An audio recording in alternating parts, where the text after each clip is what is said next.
लेकिन ये साला कर क्या रहा है यहाँ पे? तर आज मी तुम्हाला घेऊन जाणार इच्छापूर्ती काळूबाईच्या दर्शनासाठी. तर धुळेकरांना तुम्हाला तर माहितीच असेल, आणि जर नसेल माहिती तर हे मंदिर जे ते यल्लम्मा मातेच्या मंदिराच्या ठीक समोरच्या साईडला आहे.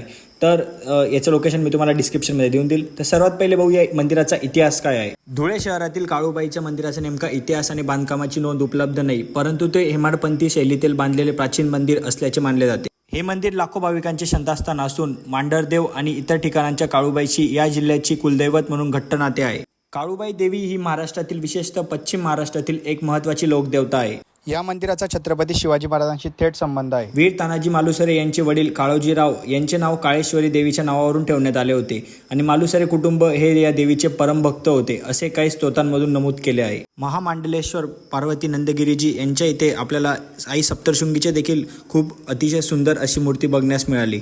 या मंदिरातील काळूबाईची मूर्ती नक्कीच आपणास आकर्षित करेल. तर एकदा नक्की भेट द्या या मंदिराला, आणि ब्लॉग आवडला असेल तर नक्की लाईक करा, आणि नवीन असाल तर नक्की फॉलो करा. तर चला भेटू नेक्स्ट ब्लॉगमध्ये.